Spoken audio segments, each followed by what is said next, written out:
오늘 말씀은 창세기 40장 1절로 23절입니다. 그 후에 애굽 왕의 술 맡은 자와 떡 굽는 자가 그들의 주인 애굽 왕에게 범죄한지라. 바로가 그 두 간원장 곧 술 맡은 간원장과 떡 굽는 간원장에게 노하여 그들을 친위대장의 집 안에 있는 옥에 가두니 곧 요셉이 갇힌 곳이라. 친위대장이 요셉에게 그들을 수종들게 하매 요셉이 그들을 섬겼더라. 그들이 갇힌 지 여러 날이라. 옥에 갇힌 애굽 왕의 술 맡은 자와 떡 굽는 자 두 사람이 하룻밤에 꿈을 꾸니 각기 그 내용이 다르더라. 아침에 요셉이 들어가 보니 그들에게 근심의 빛이 있는지라. 요셉이 그 주인의 집에 자기와 함께 갇힌 바로의 신하들에게 묻되 어찌하여 오늘 당신들의 얼굴에 근심의 빛이 있나이까? 그들이 그에게 이르되 우리가 꿈을 꾸었으나 이를 해석할 자가 없도다. 요셉이 그들에게 이르되 해석은 하나님께 있지 아니하나이까? 청하건대 내게 이르소서. 술 맡은 간원장이 그의 꿈을 요셉에게 말하여 이르되 내가 꿈에 보니 내 앞에 포도나무가 있는데 그 나무에 세 가지가 있고 싹이 나서 꽃이 피고 포도송이가 익었고 내 손에 바로의 잔이 있기로 내가 포도를 따서 그 즙을 바로의 잔에 짜서 그 잔을 바로의 손에 들였노라. 요셉이 그에게 이르되 그 해석이 이러하니 세 가지는 사흘이라. 지금부터 사흘 안에 바로가 당신의 머리를 들고 당신의 전직을 회복시키리니 당신이 그 전에 술 맡은 자가 되었을 때 하던 것 같이 바로의 잔을 그의 손에 드리게 되리이다. 당신이 잘 되시거든 나를 생각하고 내게 은혜를 베풀어서 내 사정을 바로에게 아뢰어 이 집에서 나를 건져 주소서. 나는 히브리 땅에서 끌려온 자요 여기서도 옥에 갇힐 일은 행하지 아니하였나이다. 떡 굽는 간원장이 그 해석이 좋은 것을 보고 요셉에게 이르되 나도 꿈에 보니 흰떡 세 강주리가 내 머리에 있고 맷 윗 강주리에 바로를 위하여 만든 각종 군 음식이 있는데 새들이 내 머리의 강주리에서 그것을 먹더라. 요셉이 대답하여 이르되 그 해석은 이러하니 새 강주리는 사흘이라. 지금부터 사흘 안에 바로가 당신의 머리를 들고 당신을 나무에 달리니 새들이 당신의 고기를 뜯어 먹으리이다 하더니 제3일은 바로의 생일이라. 바로가 그의 모든 신하를 위하여 잔치를 베풀 때에 술 맡은 간원장과 떡 굽는 간원장에게 그의 신하들 중에 머리를 들게 하니라. 바로의 술 맡은 간원장은 전직을 회복하매 그가 잔을 바로의 손에 받들어 드렸고 떡 굽는 간원장은 매달리니 요셉이 그들에게 해석한과 같이 되었으나 술 맡은 간원장이 요셉을 기억하지 못하고 그를 잊었더라. 아멘. 창세기 주의 설교 94번째 시간입니다. 오늘은 창세기 40장 1절부터 23절 마지막 절까지 그 본문으로 해서 제목은 기억하지 못하고 그를 잊었더라 라는 제목을 함께 나누기를 원합니다. 오늘 이 창세기 40장에 대한 일반적인 해석은 이렇죠. 요셉처럼 고통을 인내하면 하나님의 축복을 경험할 수 있다. 어떤 상황과 형편에서도 하나님을 신뢰하고 묵묵히 그 자리를 지키고 있어라 이렇게 해석을 합니다. 저도 그렇게 해석을 했었고요. 그런데 이런 질문을 한번 드려보겠습니다. 고통을 인내하면 그리고 어떤 상황과 형편에서도 하나님을 신뢰하면 그러면 이런 결과를 얻을 것이다. 요셉처럼 이런 축복을 받을 것이다. 로 이렇게 결론이 되어지잖아요. 근데 이게 잘 되던가요?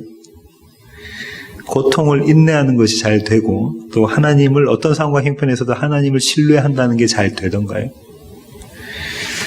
그렇게 인내하고 그렇게 어떤 상황 형편 가운데서 하나님을 신뢰하고 그렇게 꼭 붙잡고 있었다면 그러고 난 다음에 축복을 받아서 애굽의 총리 되시는 자리까지 올라가게 됩니다. 그렇다면 그 공로는 다 내가 차지하게 되지 않을까요? 하나님이라고 하면서 허울뿐인 하나님을 이야기하고 있지는 않을까요? 왜냐하면 내가 참아냈기 때문에 그렇죠. 내가 인내해냈기 때문에 그렇습니다. 오늘 본문은 조금 다른 시각에서 보면 이렇습니다. 오늘 1절부터 주의를 해나갈 텐데요. 1절을 한번 보실까요?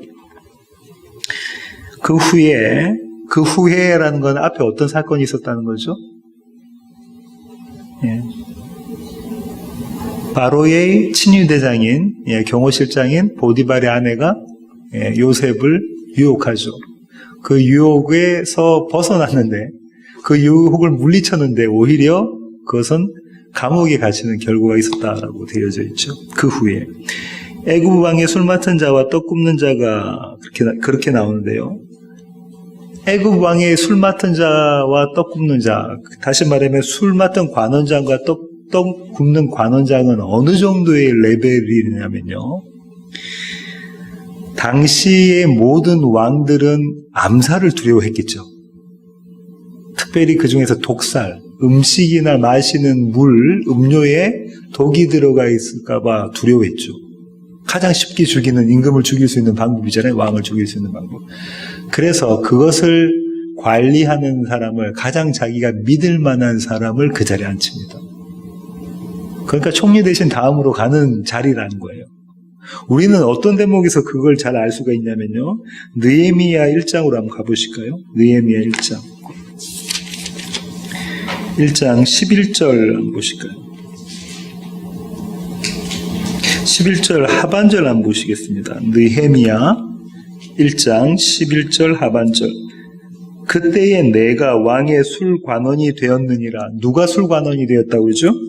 느헤미야가 술관원이 되었다고 그러죠. 그 왕이 누구냐면 2장 1절에는 아닥사스다 왕입니다. 이 아닥사스다 왕의 술 맡은 관원장이 되었다. 누가요? 느헤미야가. 그런데 이 느헤미야가 왕께 어떻게 이야기를 하냐면요. 왕이 느헤미야를 보니까 느헤미야는 항상 빵긋빵긋하는데 어느 날 수심이 얼굴에 근심이 가득한 거예요.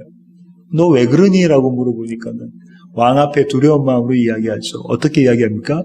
내 고향 예루살렘의 성이 무너졌는데 그걸 재건하고 싶습니다. 그렇게 이야기하니까 왕이 허락을 해주죠. 자기 나라도 아니고 남의 나라입니다. 왕의 입장에서. 그죠? 자기의 속국인 거죠. 자기가 지배하는 포로가 있는 그런 나라입니다. 속국입니다. 식민지. 그 땅에 성을 재건해 주세요라는 거에 대해서 그럼 네가 그렇게 해라 라고 해주죠.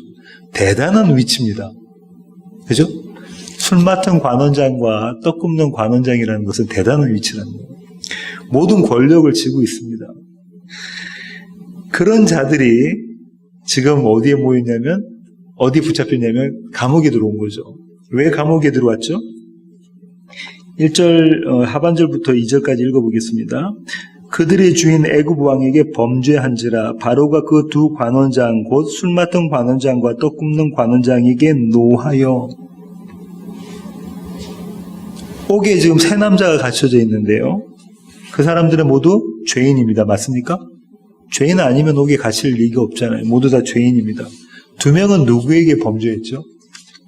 바로에게 범죄했다고 합니다. 나머지 한 명은요? 요셉은 누구에게 범죄했습니까? 여주인에게 범죄했습니다. 그죠? 여주인에게 범죄했습니다. 범죄 내용은 뭐냐면요. 이 두 관리는, 최고 위층의 관료들은 아마도 자신의 위치를 넘어서는, 자기 위치를 벗어나는 그런 일들을 했을 거예요.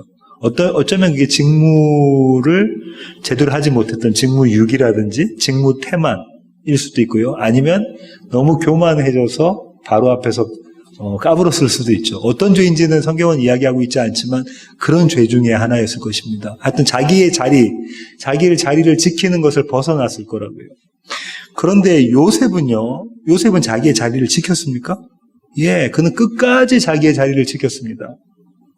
종의 신분의 자리를 쫙 지키고 있었죠. 누가 자기의 자리를 벗어났나요? 오히려 여주인이 자기의 자리를 벗어난 거잖아요. 자기의 죄가 아니라 여주인의 죄 때문에 자기가 감옥에 갇혀 있는 겁니다. 무슨 이야기를 지금 하려고 하냐면요. 지금 40장 1절부터 2절, 그 다음에 3절까지 지금 무슨 얘기 하려고 하는 거냐면요. 여기 안에 복음이 들어있다 이 얘기를 지금 하려고 하는 겁니다. 그죠? 죄와 의 그리고 구원이 한 자리에 있는 모습입니다. 그런가요? 두 명은 죄인이라니까요. 한 명은 본인의 죄 때문이 아니라 다른 사람의 죄 때문에 그 자리에 있는 거죠. 의입니다. 근데 그 가운데 구원이 일어나는 그림이 그려져 있습니다. 그렇죠? 심판이 일어나는 그림이 그려져 있어요. 어떤 장면이 상상되십니까? 두 사람의 죄인과 한 사람의 의인이 한 자리에서 심판과 구원이 일어나는 장면. 예, 맞습니다. 두 강도의 그림이 여기서 그림이 그려지죠. 누가복음 23장으로 가보실까요? 39절부터 한번 보실까요? 누가복음 23장 39절부터 한번 보시겠습니다. 43절까지요. 달린 행악자 중 죄인들입니다. 하나는 비방하여 이르되 네가 그 그리스도가 아니냐 너와 우리를 구원하라 하되 하나는 그 사람을 꾸짖어 이르되 네가 동일한 정죄를 받고서도 하나님을 두려워하지 아니하느냐 우리는 우리가 행한 일에 상당한 보응을 받는 것이니 이에 당연하거니와 이 사람이 행한 것은 옳지 않은 것이 없느니라 하고 이르되 예수여 당신의 나라에 임하실 때에 나를 기억하소서. 거기 기억이다 동그라미 치셔야 됩니다. 예수께서 이르시되 내가 진실로 내게 이르노니 오늘 내가 나와 함께 낙원에 있으리라. 낙원에다 동그라미 치시고 지금 오른쪽 강도가 뭐라고 이야기하냐면 예수님 보고 예수님 저를 기억해 주세요. 저를 기억해 주세요. 이렇게 이야기를 하고 있습니다. 이 그림이 모형으로 지금 그 보디발의 감옥 가운데 지금 있는 거죠. 한 의인과 두 죄인. 그 의인은 자기의 죄 때문에 아니라 다른 사람의 죄 때문에 그 자리에 있는 그 모습이 그려져 있습니다.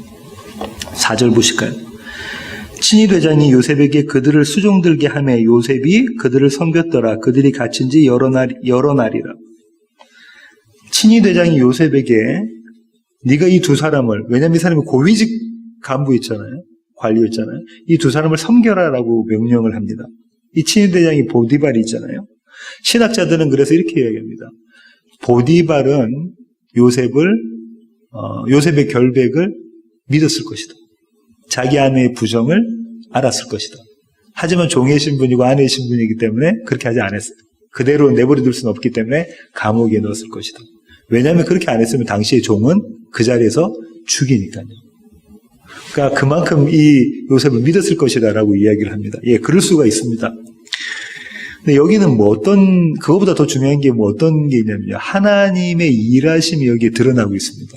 하나님의 일하심이 드러나는데, 하나님이 지금 이 두, 애굽의 왕, 바로의 아주 힘있는 굵직굵직한 이 두 신하를 요셉과 한 자리에 밀어놓으셔서 다른 방이 아니라 그 방에 있는 그 두 사람을 섬기라고 하셨잖아요. 보디발을 통해서 섬기라고 하셨죠. 그 가운데 하나님의 섭리가 있다는 거죠. 하나님의 일하심이 있다는 겁니다. 이게 복선으로 깔려져 있습니다. 이제 무슨 일이 반드시 그 감옥 안에서 일어날 것이다라는 것을 읽는 독자들은 알 수가 있겠죠. 그 감옥은 어떤 감옥이냐면요. 39장 23절 보실까요? 창세기 39장 23절입니다. 하반절만 읽어보겠습니다. 이는 여호와께서 요셉과 함께 하심이라. 여호와께서 그를 범사에 형통하게 하셨더라. 여호와께서 요셉과 함께 하셨다고 하죠. 어디에서요? 감옥에서. 이게 성경에서 말하는 범사의 형통인데요. 우리의 마음은 어떻습니까? 하나님 저 범사의 형통 안 해도 되니까 전 감옥 안 가고 싶어요. 감옥 안 갈래요. 그러지 않습니까? 하나님 이런 성경에서 말하는 범사의 형통이라는 거 나는 안 하고 싶습니다. 이렇게 생각하지 않습니까? 이거 뭐가 깔리냐면 하나님이 말씀하시는 범사의 형통, 하나님이 요셉에게 주셨던 그 꿈이 성취되는 것은 이 일을 통해서 이루어지는 거잖아요. 근데 우리는 값싸게 하나님의 약속, 하나님의 형통을 팔아먹습니다. 우리가 원하는 것에. 그렇지 않습니까? 5절부터 8절까지 한번 읽어보겠습니다.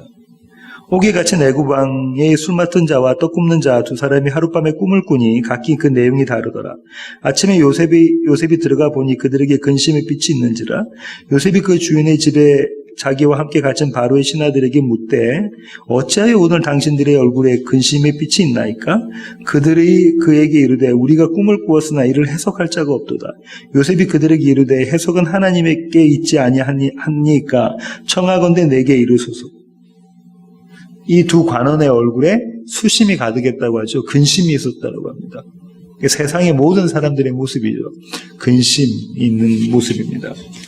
왜 이들은 근심했다고 하죠? 왜 근심했습니까? 꿈 때문에, 그죠? 꿈을 해석할 수가 없었기 때문에. 꿈이 도대체 무슨 의미인지 모르기 때문에. 그래서 그랬죠. 꿈의 내용을 보니까 이게 심상치 않은 꿈인 것 같아요. 근데 그 꿈을 해석할 수가 없었던 거예요.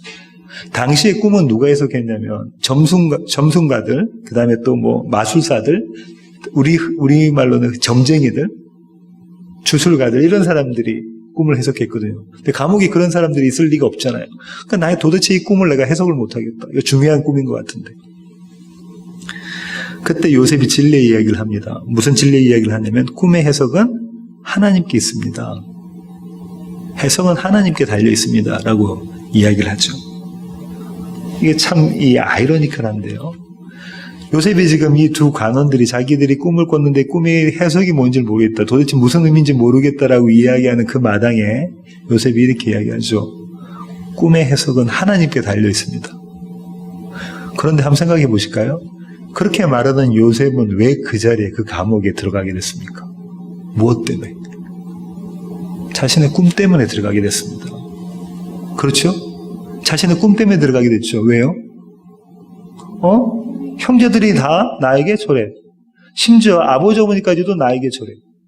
그 꿈 얘기한 것 때문에 지금 결국은 감옥까지 들어가 있는 모습인 거잖아요. 여기도 또 복선이 깔려져 있는 거죠. 꿈의 해석은 하나님께 있습니다 라고 이야기할 때 복선이 깔려져 있는 겁니다.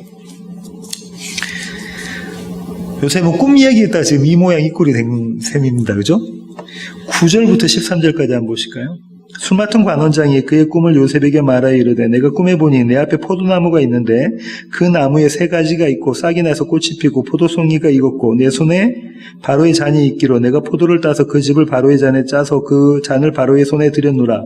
요셉이 그에게 이르되 그 해석이 이러하니 세 가지는 사흘이라. 지금부터 사흘 안에 바로가 당신의 머리를 들고 당신의 전직을 회복시키리니 당신이 그 전에 술 맡은 자가 되었을 때에 하던 것 같이 바로의 잔을 그의 손에 드리게 되리이다. 아무에게도 말할 수가 없는 상황에 이르자 술 맡은 관원임장이 요셉에게 자기 꿈 이야기를 하죠. 그의 꿈 얘기를 듣자마자 요셉이 해석을 해줍니다. 근데 놀랍게도 뭐라고 이야기하냐면요. 사흘 안에 당신이 이 꿈 내용대로 될 것이다라고 이야기합니다. 우리는 3년 안에 이런 얘기는 할 수가 있지만 사흘 안에는 잘 못해요. 그죠? 사흘 지나면 그게 바로 그 일이 맞는지 안 맞는지가 바로 눈에 보일 테니까요. 거짓말장인지 아닌지 알 수 있으니까요. 그죠? 지금 요셉이 누구의 말을 대언한다는 거죠? 하나님의 말씀, 하나님이 꿈을 해석하시는 분이다라는 걸 지금 이야기하고 있는 거죠. 여기서 머리를 들다라는 건 어떤 거냐면요. 왕의 면전에 나가다, 왕 앞에 나가다라는 뜻입니다. 술 맡은 관원장에 대한 그가 꾼 꿈에 대한 해석은 한마디로 말하면 사면복권 되는 거죠. 너 죄 없어. 네가 맡았던 지위, 그 직분 내가 다시 줄게. 너 술 맡은 관원장으로 계속 내 밑에서 일해. 다시 말하면 넌 살았어. 이 얘기하고 있는 겁니다. 그죠? 넌 살았어. 이 얘기하고 있는 겁니다. 그러고 난 다음에 요셉은 덧붙이는데요. 14절 한번 보실까요? 당신이 잘 되시거든 나를 생각하고 내게 은혜를 베풀어서 내 사정을 바로에게 아뢰어 이 집에서 나를 건져주소서. 전제 조건이 뭡니까? 당신이 잘 되시거든. 당신이 내가 해석한 그 꿈대로 되거든이라는 거죠. 만약 내가 해석한 대로 당신이 그렇게 사면복권돼서 그 자리에 올라가시거든 나를 기억해 주세요. 나에게 은혜 베풀어 주세요. 그건 무슨 말이냐면 자비, 그죠? 기억하고 그 다음에 나에게 자비 베풀어 주시고 그 다음에 뭐 하라고 그죠? 나를 이 감옥으로부터 구원해 주세요. 기억하고 자비 베푸셔서 나를 구원해 주세요. 이 얘기를 하고 있습니다. 요셉은 지금 뭐라고 했냐면 나는 죄가 없고 히브리 사람인데 여기 애국 사람도 아닌데 히브리 사람인데 여기 끌려왔고 나는 죄가 없어요. 나는 여기에 있을 이유가 없는 사람입니다라고 요셉이 자기 자신을 변호를 하죠. 그렇게 이야기를 합니다. 그 다음 20절부터 한번 보실까요? 16절부터 한번 보실까요? 떡 굽는 관원장이 그 해석이 좋은 것을 보고 요셉에게 이르되 나도 꿈에 보니 흰떡 세 광주리가 내 머리에 있고 맨 윗 광주리에 바로를 위하여 만든 각종 구운 음식이 있는데 새들이 내 머리의 광주리에서 그것을 먹더라. 요셉이 대답하여 이르되 그 해석은 이러하니 세 광주리는 사흘이라. 지금부터 사흘 안에 바로가 당신의 머리를 들고 당신을 나무에 달리니 새들이 당신의 고기를 뜯어 먹으리다 하더니 떡 굽는 관원장은 자기 동료였던 술 관리하는 관원장이 좋은 꿈의 해석을 받는 걸 보고 덩달아 자기도 나도 꿈의 해석이 좋겠지라고 생각하고 물어보죠. 근데 이게 정반대의 이야기를 합니다. 뭐라고 하죠? 꿈의 해석이 뭡니까? 당신 사형이야. 넌 죽게 됐어. 넌 이제 죽어. 반대편은 넌 살아. 근데 넌 죽어. 이렇게 되는 거죠. 그 꿈대로 계속 이루어지는데요. 20절부터 22절 한번 보실까요? 제3일은 바로의 생일이라 바로가 그의 모든 신하를 위하여 잔치를 베풀 때에 술 맡은 관원장과 떡 굽는 관원장에게 그의 신하들 중에 머리를 들게 아니라 바로의 술 맡은 관원장은 전직을 회복하며 그가 잔을 바로의 손에 받들어 드렸고 떡 굽는 관원장은 매달리니 요셉이 그들에게 해석함과 같이 되었으나 바로의 생일을 맞습니다. 이 생일은 당시 임금 왕의 생일은 지금 같으면 경축일인 거죠. 미국 같으면 독립기념일, 인디펜던트 데이 같은 말인 거죠. 그때 왕들은 뭘 해주면 사면을 해주죠.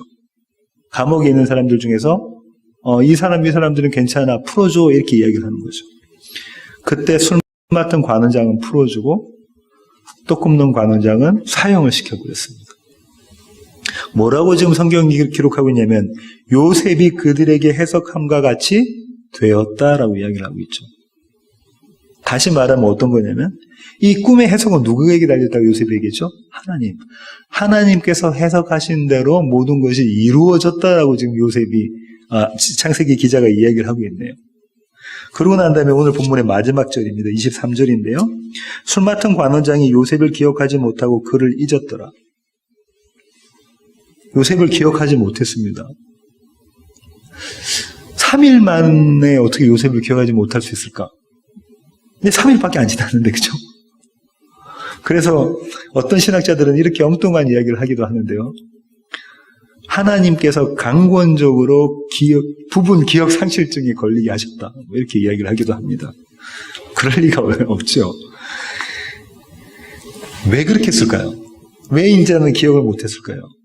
기억하지 않은 것이 아니라, 하지 못한 것이 아니라, 기억 안 하려고 한 거죠.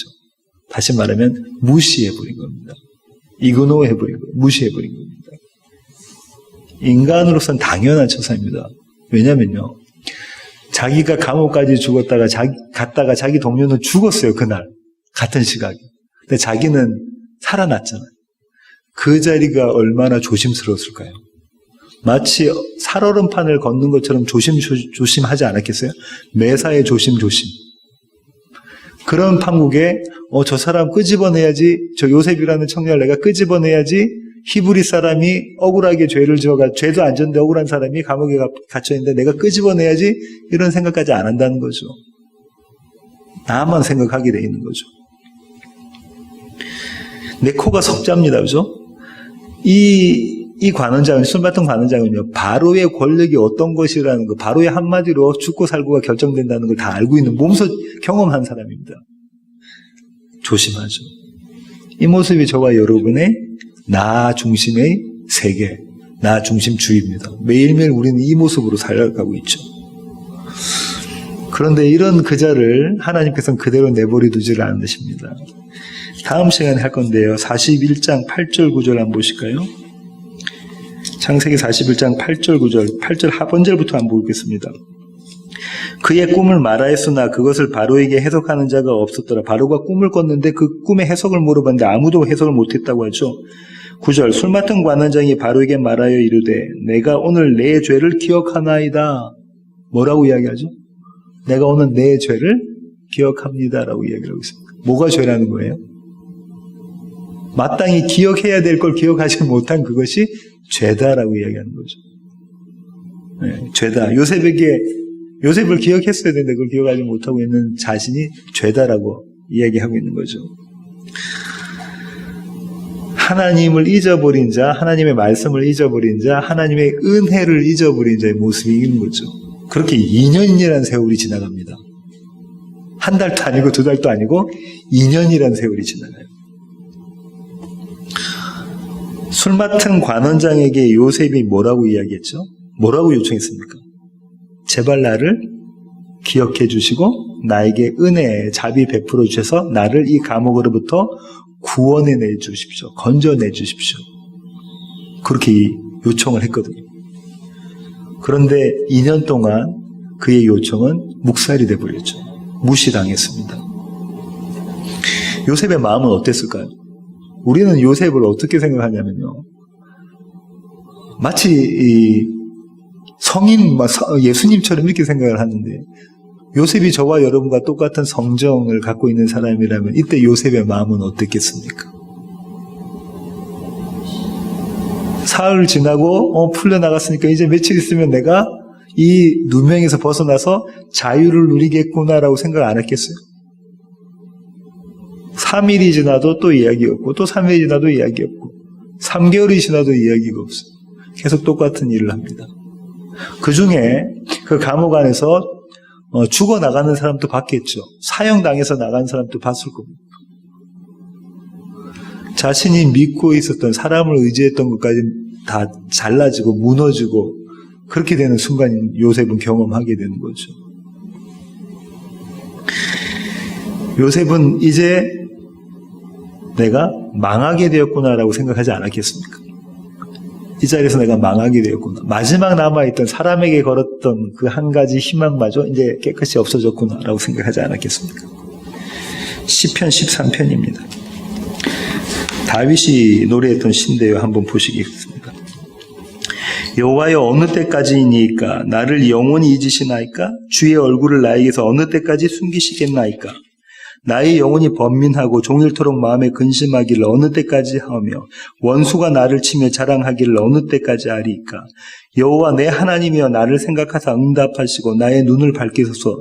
두렵건대 내가 사망의 잠을 잘까 하오며 두렵건대 나의 원수가 이르기를 내가 그를 이겼다 할까 하오며 내가 흔들릴 때에 나의 대적들이 기뻐할까 하나이다. 나는 오직 주의 사랑을 의지하여 싸우니 나의 마음은 주의 구원을 기뻐하리이다. 내가 여호와를 찬송하리니 이는 주께서 내게 은덕, 자비, 은혜입니다. 은덕을 베푸심이로다. 다윗의 시죠. 다윗이 지금 뭐라고 강구하고 있죠? 언제까지 나를 이 자리에 내버려 두실 겁니까? 지금 요셉의 버전으로는 언제까지 나를 이렇게 보디발의 집에 내버려 두실 겁니까? 이렇게 기도하고 있는 거죠. 이 마음으로 내려가게 만듭니다. 낮아진 마음, 겸손한 마음, 오직 하나님만이 나를 건져내실 수 있습니다라는 마음으로 내려가게 만드시죠. 시편 한 구절 더 보시겠습니다. 시편 22편 1절부터 2절입니다. 시편 22편 1절부터 2절.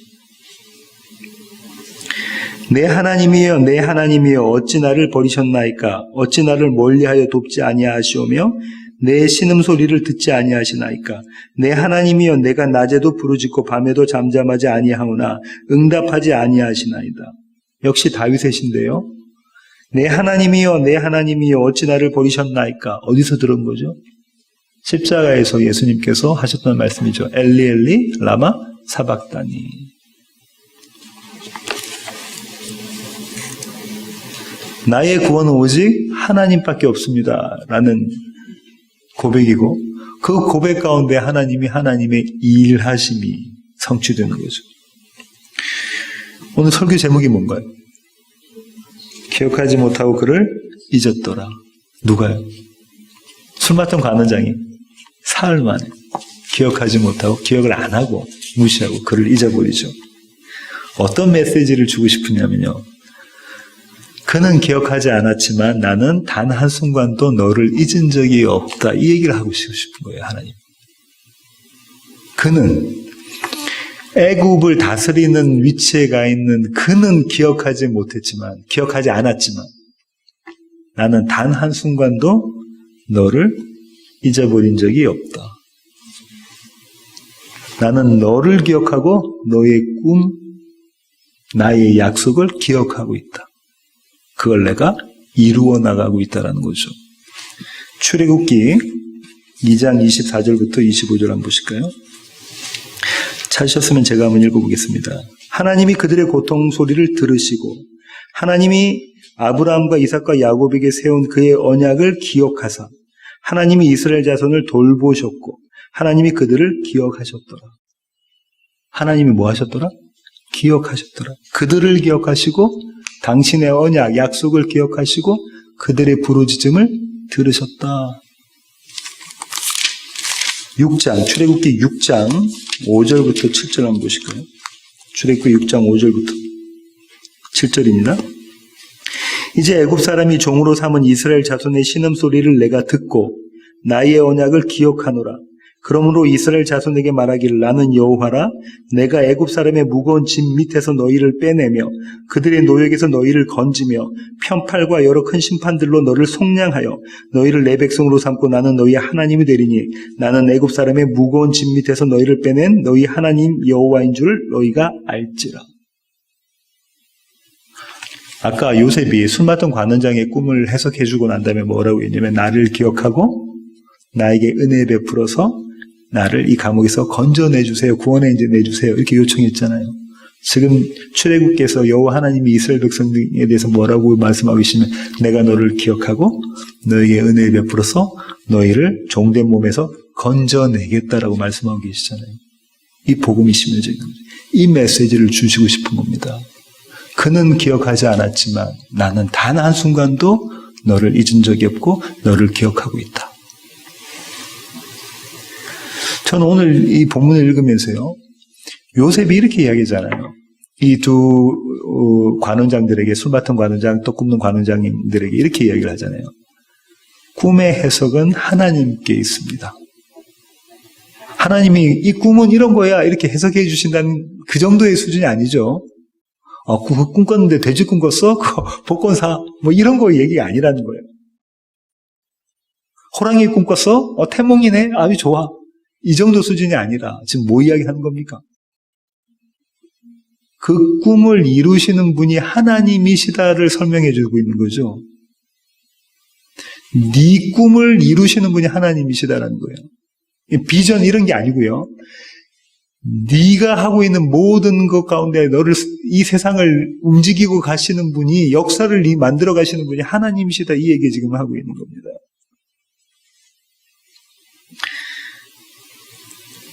그럼 이렇게 한번 생각해 보실까요? 요셉이 자신의 꿈을 기억하고 자신의 꿈이 기억되는 자리가 어딘가요? 오늘 본문에서 요셉이 자신의 꿈을 기억해내고 자신의 꿈이 성취되고 있는 자리가 어디입니까? 보디발의 감옥입니다. 세상에서는 다 그 자리가 아니요. 그 꿈하고는 전혀 다르잖아요. 이렇게 이야기하고 있잖아요. 요셉의 꿈은 어떤 거라고요? 열방이 그에게 절하고 있는 거라니까요. 모든 열방이, 형제들이, 심지어 아버지 어머니, 열방이 자기에게 절하고 있는 건데 그 꿈이 이루어지고 있는 자리는 어떤 자리냐면 보디발의 감옥 안에 있습니다. 하나님은 지금 요셉에게 메시지를 또 던지고 계십니다. 그 꿈이 있지? 네가 어렸을 때 꿨던 그 꿈이 있지? 그것 때문에 네가 구렁텅이에 빠지게 되고 형들이 널 다 싫어하고 그리고 심지어 지금 이 감옥에 있지? 그 꿈이 이루어져 가고 있는 거다. 너희의 삶, 너의 인생은 이런 나의 히스토리, 나의 역사야. 나의 일함이야. 나의 약속 지킴이야. 이 얘기를 지금 요셉에게 메시지를 던져주고 계시는 거라고요. 어디서요? 보디발의 감옥에서. 하나님은 그에게 다른 사람의 꿈을 해석하고 있는 그에게 요셉의 꿈을 해석해 주고 계십니다. 그죠? 사흘 지나면 바로 왕이 당신을 살릴 거고 사흘 지나면 바로 왕이 당신을 죽일 거야. 다른 사람의 꿈을 해석해 주고 있는 그 자리에서 하나님은 요셉의 꿈을 해석해 주고 계십니다. 그렇게 요셉의 꿈을 성취해 가십니다. 그 요셉의 꿈은 요셉이 꾼 하나님의 꿈이죠. 하나님의 언약, 하나님의 약속을 성취해 가고 계십니다. 이 사실을 알면 흥분이 되죠. 매일매일 내 삶 가운데 하나님이 나에게 꾸게 하신 하나님의 꿈, 하나님의 약속, 하나님의 작정, 하나님의 계획을 성취해 가고 계시는 그 메시지를 나에게 주신다. 그렇게 내 꿈을 해석해 나가고 계신다. 그러면 흥분이 되죠. 이것이 오늘 본문이 저와 여러분에게 던지는 메시지입니다. 하나님은 기억하고 계신다. 하나님은 당신의 꿈을 성취해 가신다. 그리고 그 꿈을 교회 공동체에게 해석해 주신다. 이 은혜로 가득하신 세워지는 교회 모든 가족 되기를 원합니다. 기도하시겠습니다. 주님, 그렇습니다. 하나님, 우리는 우리의 형편과 상황과 환경을 볼 때 도대체 이게 뭐지? 내가 왜 이런 자리에 있지? 이렇게 생각하게 됩니다. 하나님의 꿈이 아니라 나의 꿈을 내 모습과 형편과 상황 가운데 맞춰 우리의 방식으로 해석해 나갑니다. 하지만 하나님은 하나님이 해석하시는 방식, 하나님이 꿈을 성취해 나가시는 방식을 우리에게 말씀을 통해 가르쳐 주십니다. 이로 인해 기쁨과 위로를 경험하는 우리 세워지는 모든 교회 지체들 되게 하여 주시고, 하나님께서 일하시는 하나님의 열심을 보며 한 분 하나님만을 찬양하는 그런 교회 가족 될 수 있도록 주님 저희들을 붙잡아 주시옵소서. 이제는 우리 주 예수 그리스도의 놀라우신 구원의 은혜와 하늘 아버지의 크고 극진하신 사랑과 우리 안에 내주하셔서 하나님의 꿈을 해석해 주시는 성령님의 충만하심이 이제 주님 앞에 머리 숙인 세워지는 교회 모든 지체들 머리 위에 이제로부터 영원토록 함께 하시기를 예수 그리스도의 귀하신 이름으로 간절히 축원하옵나이다. 아멘.